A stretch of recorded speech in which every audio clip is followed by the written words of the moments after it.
தாங்க முடியலைங்கய்யா, தாங்க முடியல. தினம் 10 பிள்ளைகள் லவ் லெட்டர் கொடுக்குது. தினம் 10 பிள்ளைகள் தினம் லவ் லெட்டர் கொடுக்குது. மிஸ்டு காலா வருது. உனக்கா? ஆமா. இவங்க முகத்தை கண்ணாடியில பார்த்திருக்கவே மாட்டாங்களா? கண்ணாடியில பார்த்ததுக்கே இந்த பேச்சு தாயே. கருப்பட்டிய கவுத்தி போட்ட மாதிரி இருக்காங்க. இவங்களுக்கு பொண்ணு லவ் லெட்டர் கொடுத்திருக்க மாட்டாங்க. பார்த்து பயந்து ஓடி இருப்பாங்க. ஐஸ்வர்யா ராய்க்கு அக்கா அம்மா உட்காந்துக்கோ. அது அப்படி உலகம் முழுக்க சொல்லணுமா? நானே கஷ்டப்பட்டு ஒரு 2 பிள்ளைகளை கரெக்ட் பண்ணி பிட்ட போட்டு இப்பதான் ஒர்க் அவுட் ஆகிற கண்டிஷன்ல இருந்துச்சியா. அதுல மண்ணள்ளி போட்டு நிக்கிறியே அத்தா. உறவுகள் எப்படி இருக்குன்னு பாத்தீங்களா? ஒண்ணும் கிடையாது. சாயந்தரம் வீட்டை வேலை முடிஞ்சு புருஷன் வீட்டுக்குள்ள வர்றாரு. வர்ற நேரம் வாசப்படியில அழகா பொட்டு வச்சு பூ வச்சு சடை பின்னி, வாங்க அத்தான் காப்பி சாப்பிட்றீங்களா, டயர்டா இருக்குதுங்களா, சுடுதண்ணி விளாவட்டுங்களா அப்படின்னு கேட்டா இது எவ்வளவு சந்தோஷமா இருக்கு. எந்த காலத்து பிளாக் அண்ட் ஒயிட் படம் பார்த்த மாதிரி பேசுறிய. இன்னைக்கு அப்படியா சூழ்நிலை இருக்குது? சாயந்தரம் வீட்டுக்கார வேலை விட்டு வர்ற நேரமா பார்த்து, சார் ஒரு நிமிஷம், இவ்வளவு பொம்பளையில குறை சொல்றாருல, என்னைக்கு நாளும் இவர் பெண்ணோட ஆசையை நிறைவேற்றி வச்சிருக்காரா? அதை கேளுங்க முதல்ல. நிறைவேற்றி என்ன சொல்றாரு தெரியுமா? ஒரு பட்டுச்சேலை வீட்டுக்காரம்மா கேட்டுருச்சு. உடனே சொல்றாரு, பேசாம கம்முன்னு கடை, நான் வாரேன் வாக்கப்பட, என் தங்கச்சி வாரா பிள்ளை பெறன்னு 2 பேர் ரெடியா இருக்காளுங்க. சோழிய பார்த்துட்டு உள்ளவோ இல்லாட்டி அடுத்ததோட வந்துருவேங்காரு. இவர் பொண்டாட்டிய பத்தி இங்க வந்து குறை பேச வந்திருக்காரு. எங்கேயோ ஓர மாதிரி ஆத்தா என் மேல வந்து ஏறாத்தான மாதிரி இன்னும் எனக்கு கல்யாணமே ஆகலைங்க, அக்கா பிட்ட தூக்கி என் மேல ஓடுறாங்க. இன்னைக்கு அப்படியா சார் நடந்துகிட்டு இருக்கு? வீட்டுக்காரர் வர்றாரு, விளக்காத வாயி கழுவாத மூஞ்சியோட அப்படியே தலையை சொரிஞ்சுக்கிட்டே வாங்க அத்தான் அப்படின்னு வச்சுக்கோங்க. பெரிய குளத்துல 2 குடும்பத்தை ரெடி பண்ணியிருப்பாரு. இப்படி உறவுகள்லாம் இன்னைக்கு இருந்துகிட்டு இருக்கு. ஒன்றும் இல்லைங்க ஐயா, சின்ன சின்ன விஷயங்கள் கொடுத்து போயிட்டா ஒரு பிரச்சனையும் கிடையாது குடும்பத்துல. டயர்டு படுத்தவர் அப்படியே அந்த அசதியில லேசா ஆரம்பிச்சிட்டார். நேரம் ஆக ஆக பேட்டரி சார்ஜ் ஏற ஏற டாப் கியர்ல தட்டிட்டாரு. அப்படின்ட்டாரு. பக்கத்துல படுத்திருந்த வீட்டுக்காரமா ஐயோ ஐயா நாதாரி பயல்களான்னு வாரி சுருட்டிக்கிட்டு எந்திரிச்சு சுத்தி முத்தி பார்த்துச்சுல, டப்புன்னு 2 முட்டை போண்டாவை தூக்கி வாயில போட்டுருச்சு. அவரு முட்டை போண்டாவை தின்ட்டாரு தூக்கத்தோட தூக்கமா. அப்பையும் ஒண்ணு நிறுத்த முடியல, கொரட்டைய பார்த்துச்சு. தீபாவளி டைம், பயிலுக வச்சிருந்த 2 அணுகுண்டை தூக்கி வாயில ஓட்டு டப்புன்னு பொருத்தி விட்டுருச்சு. மீர்னு வெடிச்சிச்சு இல்ல, மேவாய் கீவாய் ஊரா கிழிஞ்சு ரத்த கலரியா கொண்டே கட்டை போட்டு பெரிய ஆஸ்பத்திரியில படுக்க வச்சுட்டாங்க சார். வீட்டுக்காரம்மா அங்க இருந்து வந்து இவர் உட்கார்ந்து இருக்கிறத பார்த்தோன்னே ஐயா ஐயா நாதாரி பயல்களா எங்கேயாவது இப்படி நடக்குமா அப்படின்னு அழுதுகிட்டு வந்துருச்சு. ஏமா அழுகுற? அதான் நான் தான் பொழைச்சுக்கிட்டேன்ல அப்படின்னாரு. அதை நினைச்சு தாயா அழுதுகிட்டு இருக்கேன், பொழப்பன்னு தெரிஞ்சா உன்னைய பெரிய ஆஸ்பத்திரியில கொண்டு வந்து சேர்த்தேன் அப்படின்னு. அதனாலதான் ஐயா சொல்றேன், குடும்பத்துல குடும்ப சக்கரம் இனிமையா எங்க சுத்திக்கிட்டு இருக்குது? அது பெரிய ஆஸ்பத்திரியில குளுக்கோஸ் ஏத்துற கண்டிஷன்ல இருக்குது. அழகான ஒரு பழைய பாட்டுல சொன்னாங்க சார், ஒரே ஒரு ஊரிலே ஒரே ஒரு ராஜா, ஒரே ஒரு ராஜாவுக்கு ஒரே ஒரு ராணி, ஒரே ஒரு ராணி பெற்றாள் 9 பிள்ளை, அந்த 9லும் ஒன்று கூட உருப்படி இல்லை, உருப்படி இல்லை. உருப்படி இல்லைன்னு இந்த உருப்படியை பார்த்து நீ கை காட்டுற. அந்த பொண்ணு என்ன போடு போட்டு நீங்க பேசிட்டு உட்காந்துருக்குது, நீ இதை உருப்படி இல்லைன்னு இங்கே கையை காட்டுற. அது ஒரு சின்ன படி மாதிரிங்க ஐயா. ஒரு நாள் பார்த்தேயா, ஒரு 2.5 வயசு பையன் அன்னைக்கு வாசல்ல விளையாண்டுக்கிட்டு இருந்தான். அவங்க அம்மா அவனை தூக்கி எதிர்த்த வீட்டு ஆண்டியை காட்டி, அந்த வார ஆண்டி எங்க ஆண்டிக்கு ஒரு பிளையிங் கிஸ் கொடு அப்படின்னுச்சு. இவன் போ நான் கொடுக்க மாட்டேன் போ அப்படின்னா. சும்மா கொடுப்பான், ஆண்டி அடிப்பாங்க. சே அப்படிலாம் அடிக்க மாட்டாங்க, சும்மா பிளையிங் கிஸ் கொடு. உனக்கு என்ன தெரியும், நேற்று அப்பா அடி வாங்கினது எனக்குள்ள தெரியும் அப்படின்னா. இவனுங்கள்ட்ட பேச போய் குடும்ப கதை ஊர நடுத்தருவுக்கு வந்துருது. இதுக்கு தானா இல்லற சக்கரத்தை தூக்கி நிறுத்த போகுதுங்க. எங்க அப்பா அம்மா எனக்கு வச்ச பேர் என்ன தெரியுமாங்க? பூதத்தான். என் மனைவியை விட நான் அதிகமா நேசிக்கிறது என்ன தெரியுமா?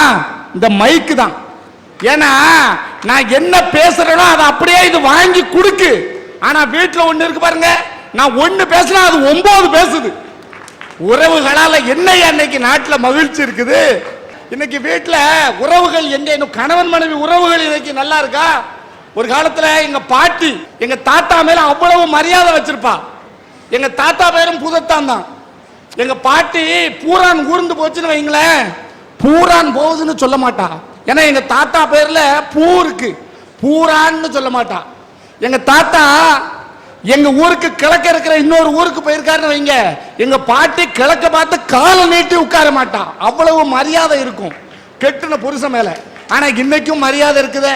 எங்க வீட்டுக்கு பக்கத்து வீட்டுல கவிதா கவிதான்னு ஒரு பொண்ணு, அந்த பிள்ளை எந்த நேரம் பாருங்க அவ புருஷனை தலையில அடிச்ச மாதிரி பேரை சொல்லி கூப்பிடுதா. ஏ ரமேஷ், எந்திரி ரமேஷ், எவ்வளவு நேரம் ஆச்சு, எந்திரிச்சு பல்ல தேய், காப்பிய குடிங்க.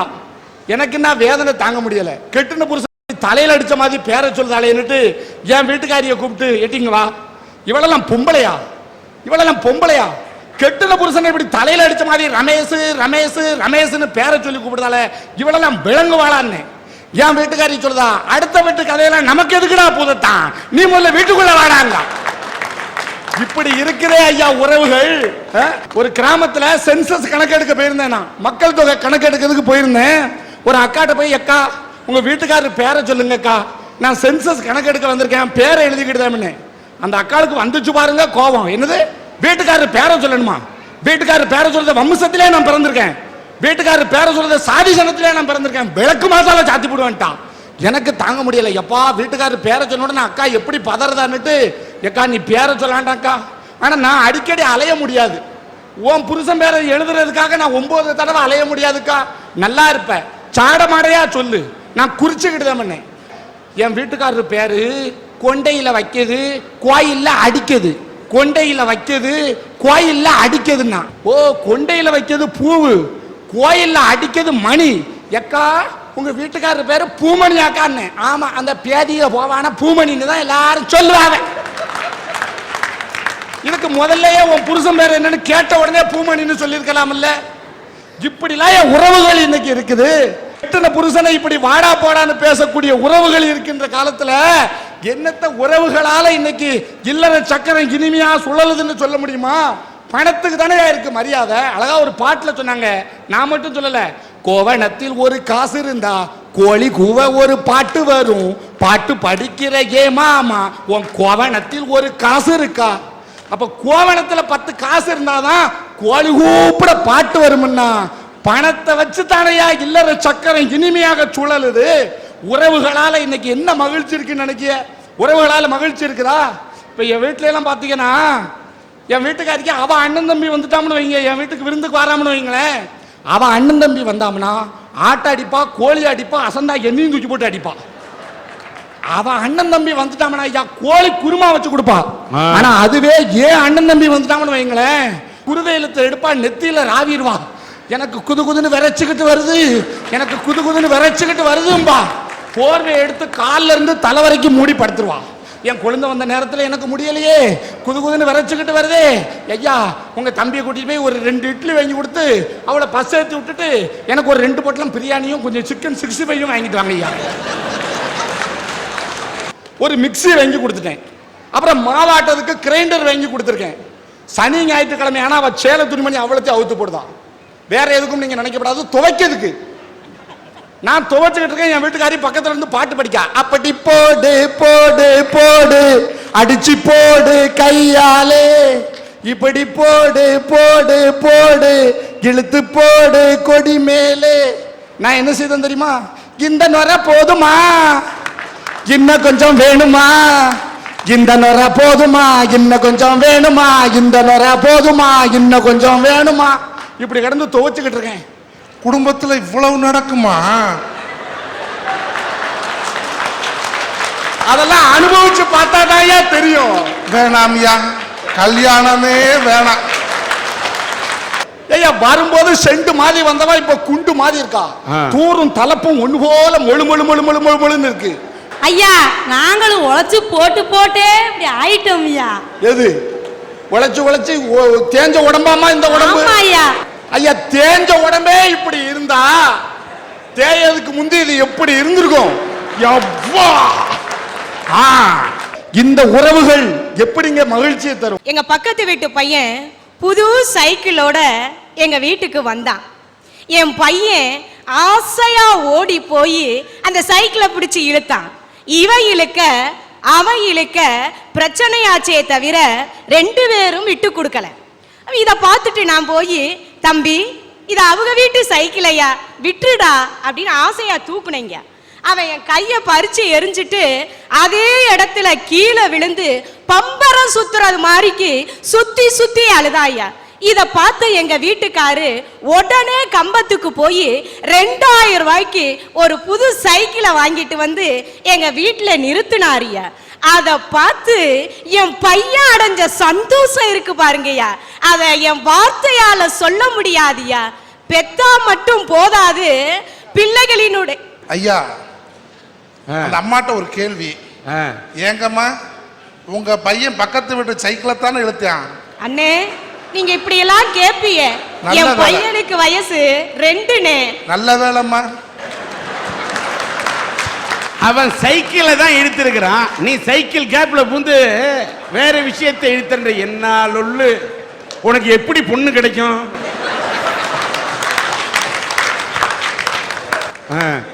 பிள்ளைகளை பெற்றா மற்றும் போதாதீங்கய்யா, அந்த பிள்ளைகளினுடைய ஆசை கனவு அத்தனையும் நிறைவேற்றி வைக்கணும்னா கண்டிப்பா பொருளாதாரம் தேவைங்கய்யா. பால்பாண்டி என்றவர் தான் அந்த காப்பகத்தை முன்னிட்டு நடத்தி கொண்டிருக்கிறார். இதற்கு தேனியில் இருக்கக்கூடிய பெரிய பெரிய நல்ல இதயம் படைத்தவர்கள், பெரிய மனிதர்கள், பெரிய தொழிற்சாலை வைத்திருக்கக்கூடியவர்கள், தொழிலதிபர்கள் இந்த குழந்தைகளுடைய வாழ்க்கைக்கு அந்த மனிதனையை காப்பதற்கு உதவி புரிந்து கொண்டிருக்கிறார்கள். அதில் நம்முடைய தேனி தென்றல் லயன்ஸ் கிளப்பை சார்ந்தவர்கள் அவர்களுக்கு பக்கபலமாக இருந்து கொண்டிருக்கிறார்கள். இந்த மனிதநேய காப்பகத்திலே, தேனி இருக்கக்கூடிய மனிதநேய காப்பகத்தில் 46 அநாத குழந்தைகளை இவர்கள் இன்றைக்கு ஆதரவளித்துக் கொண்டிருக்கிறார்கள். அதிலே தாய் தந்தையை இழந்தவர்களுடைய குழந்தைகள் கிட்டத்தட்ட 26 பேர். 26 குழந்தைகளை இன்றைக்கு வளர்த்துக் கொண்டிருக்கிறார்கள். அது மட்டுமல்லாமல் எய்ட்ஸ் நோயால் பாதிக்கப்பட்டு இறந்துவிட்ட அந்த தாய் தந்தையருடைய குழந்தைகள் ஒரு 12 குழந்தைகளை இன்றைக்கு வளர்த்து ஆளாக்கி கொண்டிருக்கிறார்கள். இதிலே ஊனமுற்றவர்களுடைய குழந்தைகள் 4 குழந்தைகள், ஊனமுற்ற தாய் தந்தை அவர்களுடைய குழந்தைகள் 4, அதை வளர்த்துக் கொண்டிருக்கிறார்கள். சிறைச்சாலையிலே ஆயுள் கைதியாக இருக்கக்கூடிய குழந்தைகள் 4 குழந்தைகள் வளர்த்துக் கொண்டிருக்கிறார்கள். இப்படி 46 குழந்தைகளை இவர்கள் இன்றைக்கு ஆளாக்கி கொண்டிருக்கிறார்கள். அதில் கடைசியாக பாருங்கள், இது ஒரு சின்ன குழந்தை கதிரவன், அந்த பிஞ்சு முகத்தை பாருங்கள். அப்படி தூக்கு, தூக்கு பரவாயில்ல. இத பாருங்க, இந்த குழந்தை, இந்த கதிரவன், இந்த குழந்தைக்கு கதிரவன் என்ற பெயரை பால்பாண்டி வைத்திருக்கின்றார். கை கொடுக்குறியா? கொடுறா. இந்த கதிரவனை பாருங்கள், இந்த பிஞ்சு முகத்தை பாருங்கள். இந்த பிஞ்சு குழந்தையின் தாய் தந்தை எய்ட்ஸ் நோயால் பாதிக்கப்பட்டவர்கள், அவர்கள் இறந்து விட்டார்கள், அவர்கள் இறந்தார்கள். இப்படி ஒரு குழந்தையை மறந்தார்கள். இந்த கதிரவனை இந்த மனிதநேய காப்பகம் தான் ஏற்றுக்கொண்டு வளர்த்துக் கொண்டிருக்கிறது. அதனால இதை போன்ற மனிதநேய காப்பகங்களை காப்பாற்ற மனித நேயம் படைத்தவர்கள் உதவ வேண்டும். 46 குழந்தை மேடை கிடைக்க முடியல, மேடை இடம் கொடுக்காத, எங்களுடைய இதயம் இடம் கொடுக்கின்றது. ஒரு சில குழந்தைகளை அழைச்சிட்டு வந்தோம். தாய் தந்தை இல்லாவிட்டால் இந்த குழந்தைகள் வாழ வேண்டும் என்று துடிக்கக்கூடிய இந்த குழந்தைகளை நிச்சயமாக இந்த சன் டிவியினுடைய அரட்டை அரங்கத்திலே விழிப்புணர்வு ஏற்படுத்துகின்ற வகையிலே இதை போல இந்த மனிதநேய காப்பகத்தை போல மனித நேயத்தோடு இருக்கக்கூடிய சன் டிவியினுடைய அரட்டை அரங்கத்தின் நேயர்கள் எத்தனையோ பேருக்கு உதவி கொண்டிருக்கிறார்கள். இதை போன்ற இதயங்கள் இந்த உலகத்தில் இருக்கின்ற காரணத்தால் தான் இதை போன்ற அநாத குழந்தைகள் வாழ்ந்து கொண்டிருக்கிறார்கள் என்பது மட்டும் உண்மை. இந்த பிஞ்சு முகத்தை பாருங்க, குழந்தையை பாருங்க. இந்த குழந்தையை மாதிரி அப்பா அம்மா விட்டுட்டு போன எந்த குழந்தையும் வாடக்கூடாது. இவர்கள் எல்லாம் வாட வேண்டும். எனக்கு மதங்கள் தெரியவில்லை, எனக்கு இனங்கள் தெரியவில்லை, எனக்கு நிறங்கள் தெரியவில்லை. நான் நெஞ்சங்களை பார்க்கிறேன், மதங்களை பார்க்கவில்லை, மனங்களை பார்க்கிறேன், இதயங்களை பார்க்கின்றேன், இனங்களை பார்க்கவில்லை. இந்த குழந்தைகளை பார்க்கிறேன். இவர்களுடைய வாழ்க்கையை வாழ வைக்க எல்லோரும் கருணை காட்டுங்கள், காட்டுங்கள் என்பதை மட்டும் சொல்லி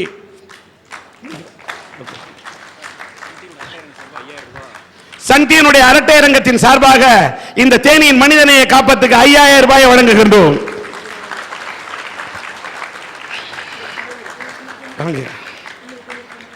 இந்த குழந்தைகளுடைய சாப்பாட்டு செலவை ஒவ்வொரு லயன்ஸ் கிளப் உறுப்பினரும் ஒவ்வொரு குழந்தையின் சாப்பாட்டு செலவை ஏற்றுக்கொள்கிறேன் என்பதை இந்த சன் டிவியினுடைய அரட்டை அரங்கத்திலே தெரிவித்திருக்கிறார்கள்.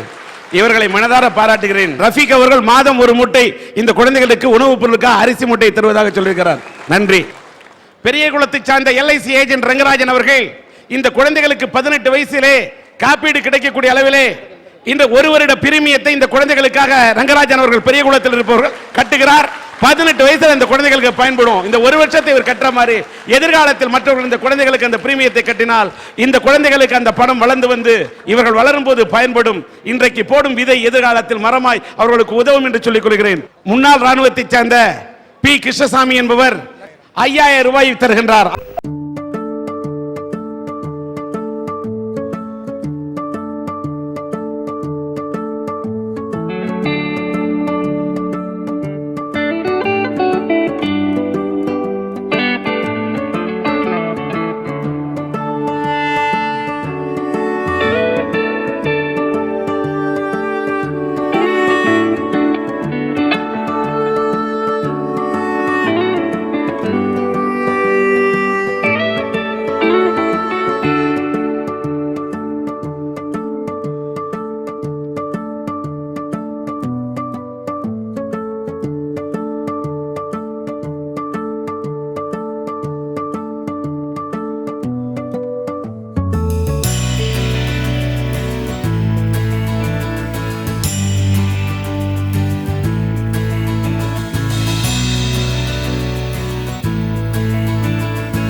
இங்கே இருந்த நல்ல இதயங்கள் திரட்டி கொடுத்த ரூபாய் 28,600 ரூபாயை இந்த தேனியிலே இருக்கக்கூடிய மனிதநேய காப்பகத்துக்கு உங்கள் முன்னிலையிலே தருகின்றேன். தேனியில் வாழக்கூடிய மக்களுக்கு எங்களுடைய நன்றியை தெரிவித்துக் கொள்கிறோம். நன்றி. God bless.